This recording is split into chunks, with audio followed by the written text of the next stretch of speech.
we very much talked about blockchains like Doge. And once you build on Cardano, I think the beauty of it is when you go into other UTXO chains, it becomes a whole lot easier to do it. You've kind of been hardened out by the technical nature of building on Cardano, and it becomes a lot easier when you're doing Bitcoin and Doge.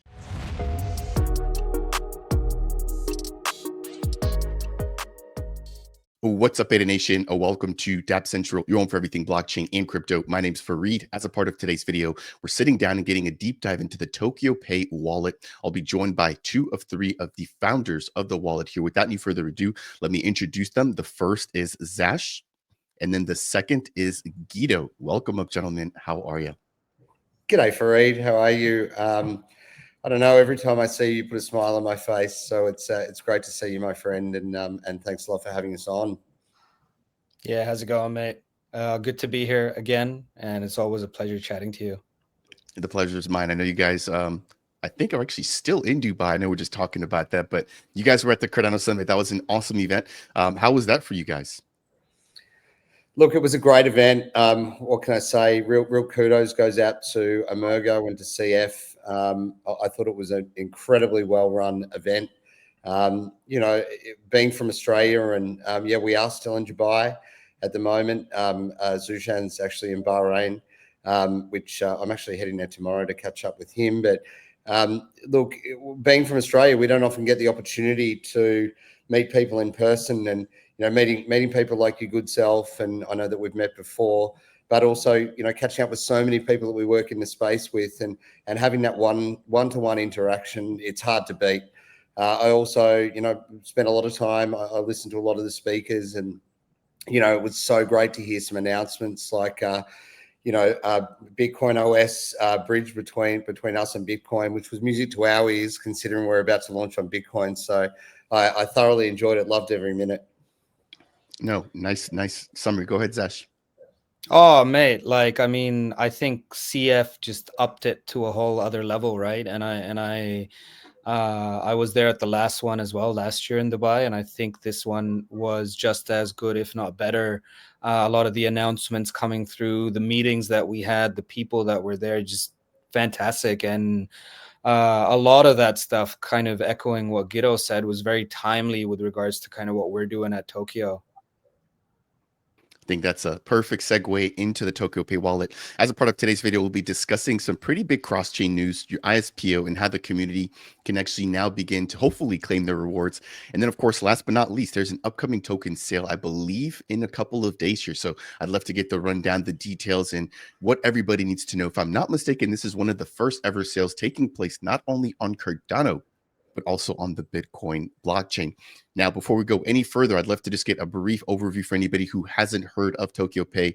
Either one of you gentlemen want to give us that brief elevator pitch as to what you guys are bringing into Cardano and the Bitcoin ecosystems? Well, we've actually got a new name for Tokyo after so many people running the narrative to us that this isn't actually a wallet. We're calling it, a power Dapp because it does so much more than just a wallet. We looked at the trading experience on Cardano, or certainly the experience in relation to mobile. And, some wallets had come some of the way, shout out to the guys from Begin and also the guys from Vespa. But we really felt like we could push the boundary in terms of what was in the wallet. First of all, we wanted to start by making onboarding incredibly simple.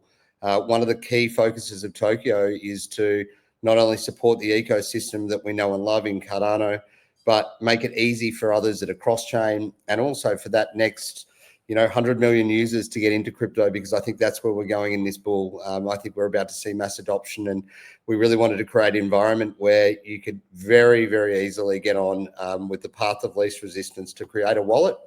I think creating a wallet on Tokyo happens in under 3 seconds for a new wallet. So you can then theme up your wallet, make it your own. We then looked at the experience inside the wallet. We did things like, made sure that we had multi-currency. We made sure that we ran a backup challenge for keys, for example, which is a real challenge when people are coming into crypto. What do you do with your seed phrase? How do I back up my wallet? One of those important things. So we actually run some backup challenges, and we gamify the backing up of the wallet too, so you can actually earn XP for backing up the wallet. We then looked at things like NFTs, and the ability to, I suppose, aggregate all the NFT marketplaces. When it comes to swaps, we've created a real novel way of doing swaps. They're not only lightning fast, but you can get a lot of the information that you normally need to have multiple screens open for. So, buy and sell orders are now present. We've introduced charting. We have a partnership with Coinbase Pay, so you don't have to leave the wallet. So gone are the days when you're using Tokyo where you need to have tap tools, JPEG store, a wallet open, Dex Hunter. We feel like we've aggregated all of that into one place. So we've made it really, really user-friendly. So, we're very proud of what we've delivered so far, but it literally is just the beginning. Nicely stated, and I'll leave the links to this down below. Seems like you guys are not the only ones that love Tokyo or the Super Dapp here. As we can see, we've got some pretty solid reviews there from the community. All right, let's talk a little bit more about cross-chain. So as it stands right now, obviously, Cardano, Bitcoin, there's been the recent announcement about Bitcoin OS. I know you guys worked on this well before that, right? So I feel like they might have stole your thunder a little bit here, but I'm sure you guys have a big announcement and some big plans for that. Moving forward, what comes next when it comes to cross-chain adoption for Tokyo? Yeah, look, I think I firstly, I don't think that the Bitcoin OS guys necessarily stole it, but we get to ride it with them, right? So I think that's fantastic, and I think a lot of the other projects as well that have kind of been building between both chains, they've really seen this as a way to push what they've been working really hard on. So I think it's fantastic. Look, there's two ways to think about this, right? One is, do you just rush to go out everywhere, or do you build communities along the way? And the priority for us at the start has always been the, quote unquote UTX bros narrative, which also happens to again align with what we were thinking about for the longest time. So that's been fantastic. So, we very much talked about blockchains like Doge. And once you build on Cardano, I think the beauty of it is when you go into other UTXO chains, it becomes a whole lot easier to do it. You've kind of been hardened out by the technical nature of building on Cardano, and it becomes a lot easier when you're doing Bitcoin and Doge. But that's not to say that we aren't, down the line as a part of our roadmap looking at a much more expansive portfolio in terms of what we want to do and which blockchains we want to target, because we've built the product out in a way that it is accessible for any blockchain. But the question again comes back to, what are the chains that serve specific purposes, and how can we make it easier for existing users and new users to come on? And that includes looking at blockchains that are outside the UTXO side of things. So on EVM, Sui, even going as far as to say Solana. And that's because those blockchains have their purposes and they serve something that's very important, very different to Cardano perhaps, but they do have something that they're doing. And we think that with our product, it's probably up there with anything else that is on those chains at the moment, if not better. That's a really interesting point that you make there. I think being blockchain agnostic is definitely the way to go. As a creator, I'm even starting to see the potential benefits of that. And so I'll definitely be, I think, making some updates and some announcements around my personal channel. But speaking of riding the wave there, Zash, you talked about, Bitcoin OS. And then you also talked about Dogecoin and the potential adoption there. I know Maestro, an infrastructure provider here, has done a lot of really good work. I'm sure you guys have already spoken with them, right? But I think that, you guys could definitely sort of tackle the expansion into new UTXO ecosystems together, again, with their infrastructure and then also your product that actually touches the end customer. So just my 2 cents there. And of course, from the Solana perspective, we've got Endmaker, right, who's now also opened up their doors to a brand new ecosystem. And so I'm sure you guys could probably rely on them a little bit to sort of introduce you guys, or at least get you guys connected in those other networks. Guido, anything that you want to maybe add about the cross-chain bits here? Otherwise, I think we'll jump into the ISPO to get an update on that. just to quickly, I suppose, extend a little, necessity is the mother of invention. And we went through an environment where we saw that, the amount of users, liquidity and volume, we've certainly seen the bull kick off now in earnest. But it has been difficult at times to get volume for a lot of projects on Cardano. So, our quest to go cross chain is about breaking down barriers and also making it borderless in some cases. So we are looking at a range of different bridge options. Not only utilizing the Bitcoin OS bridge, but looking at bridges like Chainport, which we've been speaking to for some time now.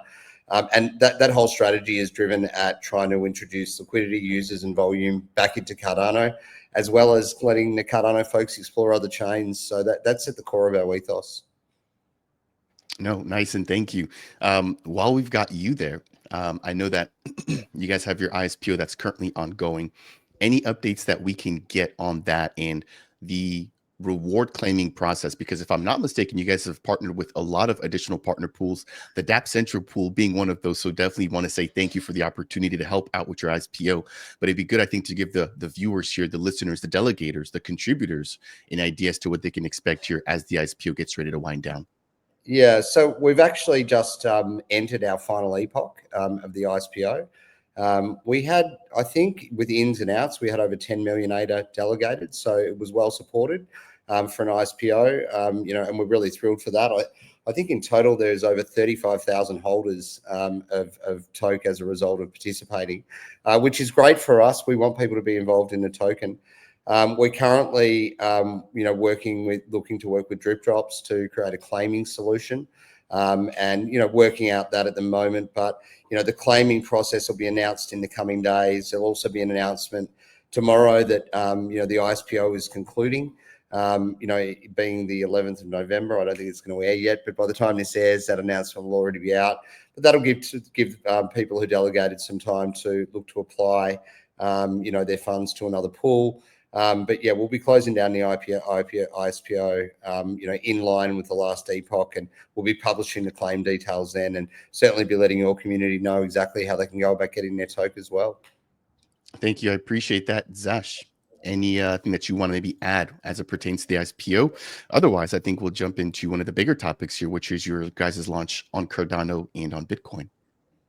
I just think we've been very lucky to work with some amazing partner stake pools like yourself, and not only in situations like this. I think what's always important for us is not just to work with someone for the sake of working with someone, but building those relationships and ties. And I feel that since we initially reached out to you and set up that partner stake pool, association, and looking at it now, I think we've come a lot closer, gotten to know each other, hung out in Dubai for a while as well. And that's a big part of it for us at a personal level, which I think is often left out or ignored. But this is the way that you kind of come together and build those relationships with people, and also provide opportunities to both communities to kind of come in and be a part of what's going on. Thank you, and nicely stated. Yeah, I definitely don't underestimate the value of networking, right? And I want to dive into what comes next. If I'm not mistaken, one of the first ever sales taking place on Cardano and on Bitcoin. And so the floor's open. Maybe Guido wants to jump in first on this one, but I think there's quite a bit for us to jump into. We could talk about the distribution. We could talk about the vesting, liquidity, utility, and rewards. And then, of course, all the important details as to how people can participate. Look, I'm going to start off by saying that a common question that we've got is why would a wallet have a token? I've seen that in feeds, and it's come up time and time again. The answer for us is really simple. We want to reward our community. So 25% of the fees that are generated from swaps go back to the community as a result of buying and holding TOKE at different denominations, which you can see in our white paper. The other reason for that is that we want to, as those fees continue to build up, as we add more and more chains, it's like an advanced loyalty program. So if you use the wallet and you participate in the sale of TOKE, you're actually going to get some rewards back for doing so. So we feel that's really important. The second thing that we've also done, which we'll get into a bit later, is we've actually partnered with a lot of. We want to continue to provide value to our community, so we've partnered with a lot of deep in projects, and I'll drop some alpha on that in a moment, and some leading DeFi projects as well, and created a really robust and strong treasury strategy. The treasury strategy will give users the opportunity to participate in tokens they wouldn't normally do, and it's simply for purchasing and holding toke. The third reason for having a token is that, look, we run a team of 10. We want to keep building and delivering really great features. This is a funding mechanism. By the way, a third of our a third of the raise that comes from a token sale goes back into the treasury strategy. So it really is pushing a lot of value back to the community from funds raised and giving an opportunity to, I suppose, participate in some of those tokens. So yeah, look, we feel like we've created a robust token ecosystem that really, I suppose, looks after our community for participating in Tokyo. Nicely stated there. I'll leave the links to everything that you've mentioned so far down below. There's still quite a bit to jump into. I think the next on my plate would be diving into the actual tokenomics and the vesting. So is there any way that you guys can break this down here for us and maybe give us a little bit about your thoughts as to why these different allocations? Yep, for sure. So look, we wanted to give a large portion of the distribution to the public. You'll note in there that there is 40% of the token which is being launched as an IDO on the Cardano side, which is being launched by MinSwap's new IDO launch platform. So we're launching also 5% of the public sale is being launched as a Rune. People would also wonder why we would be launching a Rune and a Cardano token at the same time. We felt it was really important, and by feedback that we got once we were going over and talking to folks over at Runes and in the Bitcoin community, is that they wanted a token which was relevant to them. So we felt it was important that we gave them a token as well and created some interoperability between those tokens in Cardano, thus actually building a bridge and a way in which those communities could interact. So we're always pushing the boundaries in terms of the way in which we can get different ecosystems to interact, and thus providing, that all important, user base and volume and liquidity for both chains. Yeah, that's really good. I think to keep them in mind as well. Obviously, the allocation a lot bigger on Cardano, but I'm interested to hear, will the token on the Bitcoin side of things still have and maintain the same utility that it is on Cardano? Yeah, it absolutely will. So if you hold the tokens on the Rune side and you stake those tokens, you will still participate in the rewards that are available on the Cardano side. To give you an idea, the rewards partnerships that we have signed are with Iagon, World Mobile Token, and Navola, all of which are participating as part of the toke sale and helping generate those rewards. We're doing some really interesting things in relation to those partnerships too. So, we really looked at what it was like to participate in those projects. We realized that all three of those projects pay out on an annual basis in terms of the rewards that are offered for holding those tokens. But we're actually going to give early access to rewards for holders of toke, and we're going to pay a percentage of those rewards out on a monthly basis prior to the annualized amount being provided. So that means that, if you can't hold out, for a whole year and you still want to participate, you can hold toke for a period of time and get access to those kind of rewards through those partnerships. Also, it's really important to note that, every time you make a swap on the wallet, you're actually generating rewards for yourself, which come back to you via that all-important 25% of the swap fees. So we feel like we've created a really robust ecosystem for rewarding people for being part of our community. And sorry, just jumping in on that as well, another very important part of this treasury strategy, right, is the wider kind of roadmap and narrative that we have with Tokyo as a power Dapp. And that is that from the very start, kind of what Guido said, a lot of people would come up to us and say, look, you guys are doing things that are way bigger than a wallet. Why do you call it a wallet? You're pushing the ecosystem forward. You have things like risk ratings. You have, heck, we take the feed of your video every time it drops, and you can watch it in the Dapp as well, you know. So we've got a media stream running there, invoicing on chain payments, all of that jazz. So it becomes a lot broader than that, and kind of the path that we're headed down, that's also where the token comes into action, right? So TOKE provides you these rewards through the treasury strategy. You're able to receive a percentage of the rewards from the swaps and fees and trades and everything going on within the product, and kind of the expansion across the chain, multi-chains rather. That is a broader part of what we're doing, and all of this sort of circles back to the fact that, you know, Tokyo, as a lot of people say on social media, like, not just a wallet, it's because we're very much, you know, this power Dapp that is doing these things across multiple chains simultaneously. But of course we have a wallet at our core, because we felt genuinely from the very beginning that, you know, people deserve more and deserve better and easier access to blockchain tooling, and that's where Tokyo essentially sits. So the token kind of circles back to that whole broader vision, and so does the treasury management. Thank you. And all of that, I think, is focused on one piece, right, which is on mobile. And that's another thing I think that sticks out to me when it comes to Tokyo.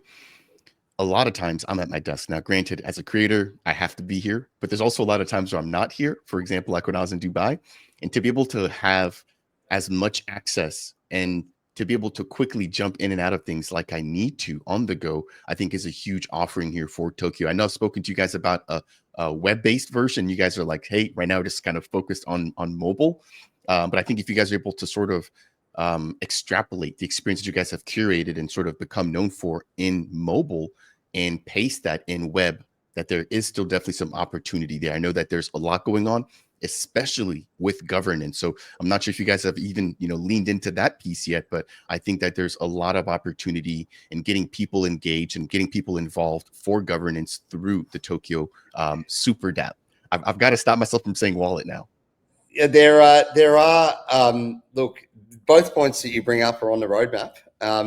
We are building out a desktop version. We realize that there is a requirement for that. But, you know, we've delivered so much in such a short period of time. I've had multiple meetings with Clarity, for example, about introducing DAO voting into the wallet. You know, we will continue to expand features, and that's part of what the token raise is about for us, you know, about continuing to allow and enable our business to drop these great features and add additional chains, and really work hard to continue to push the envelope and advance the product so that it's incredibly user friendly and has everything you need in one place. No, you guys I think are well on the way. I think a big piece of it is listening to the community, listening to what they want, what they don't want, and iterating on that. Now, let's maybe just jump back into the details for the token sale taking place here. I know we've talked about the distribution, a little bit about the vesting. One piece I think is really important to understand is liquidity. Is there anything that you guys can share with us on that? Absolutely. So we 15% of the token sale, just to break down the remainder of the token buckets as well. We've got 15% which are going to the team. You've got 3% going to advisory and 3% going to partnerships, both very important and part of our expansion. You've got 4% which went to the ISPO, and then you've got 20% for the private sales, who, you know, for the private sale investors who really helped us along the way and get us to this point. We really did bootstrap it, by the way. You know, Tokyo has never been, you know, a huge profit center for us. And it always has been a long-term project that, you know, that we believe in, and, you know, that has taken time to get there, but it has been a bootstrapping event really to this point. In terms of, there's also some external development there, which we're going to use as we get into other chains, and we need expertise in those other chains as well. So that kind of covers off the buckets. In terms of the liquidity provision, I might actually just jump to vesting if I can next, because I think that follows on nicely from the buckets. The public sale and the, you know, on both runes and IDO, goes without saying, they're available straight away. But, you know, you often don't see a lot of sell pressure from those buckets because they're new purchases or new entrants into the token system, or into the Tokyo token. What that means is that, with the rewards in there, we're giving people a reason to hold the token.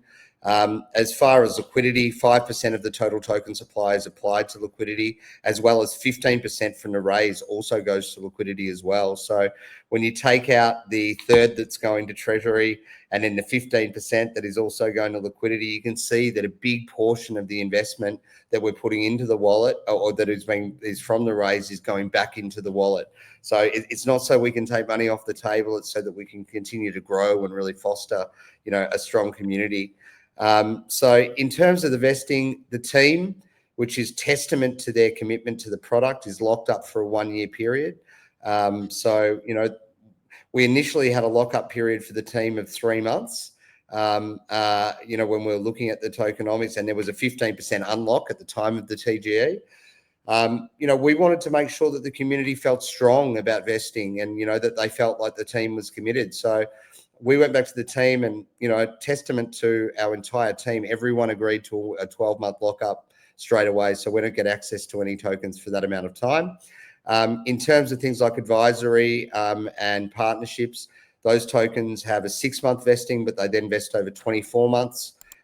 When you come down to the ISPO, there's a 15% unlock, but there is also a 12-month vesting after a 2-month cliff. And the private sale investors, who have been great supporters of ours, some of them did have a 15% lockup at the start, but pretty much all of the private sale investors have now formally committed to a 6-month lockup as well. So when you look at the amount of available sellers, which I think is incredibly important when launching a token, we feel like we're going to have really low downward sell pressure. And that also helps us control inflation in relation to the token, just because of the amount of supply that is available. So we feel like we've done a really tidy job of the vesting. Now, getting into the liquidity, to go back to your question, we've looked at a liquidity strategy which not only has the 5% of the tokens, which are available for sale, which are available to seed liquidity, 15% of the sale, which is, pretty significant sums. In our case, we'd be looking at around a rate of, 250 to 300,000, is going to be zapped in using the MinSwap liquidity pool on our side, and the Orbit liquidity pool on the Rune side. That liquidity, so it's 15% of the ADA raise and also 15% of the Runes raise. So that ADA and the Runes, that actually gets zapped in at using a random number generator. The purpose for using a random number generator is that, we don't give someone the opportunity to work out when that liquidity is coming in, so it's much harder to game. Which really creates an environment where it's actually a division of 7 days, via a division of 12 hours, via a division of 60 minutes, via a division of 60 seconds, which will give you a random time in which that zapping occurs. So we've done that to really ensure that those intervals are randomized and, and can't be front run by anybody. We've also taken the step of forming a liquidity council.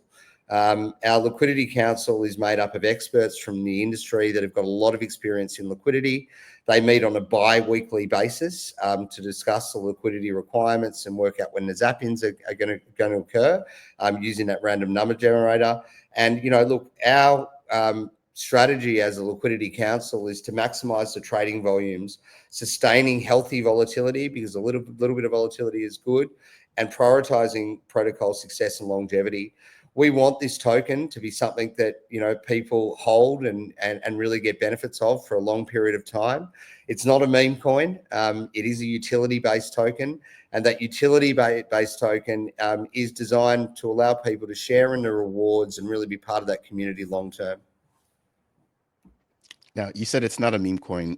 Maybe it should be, because that seems to be where all the liquidity is going. But no, all jokes aside, I think it's very noble for the team to have basically extended the vesting period. I think that was a big piece that you mentioned there. And then working with industry experts, I think, is more than needed. I think moving forward, the standard should be that every particular protocol that launches that aims to do liquidity, that they have some sort of strategy in place. It can't just be a closed eye sort of situation. So to see that you guys have basically documented all of that on your official Git book, which I'll leave the link to down below, gives me a lot more reassurance in the actual strategy. And then, as you mentioned, the randomization to make sure that nobody's able to sort of front run anytime that there's going to be a big liquidity boost coming in, obviously, as the depth of the pool grows over time. Now, we are coming up at the 30-minute mark here. I typically like to give my viewers, or not my viewers, but my panelists here, which are you guys, the opportunity to give us some closing thoughts. Zash, I know you wanted to also quickly plug in a potential catalyst proposal here. So maybe we let you go ahead first, Zash. You can give us a quick rundown on the catalyst proposal.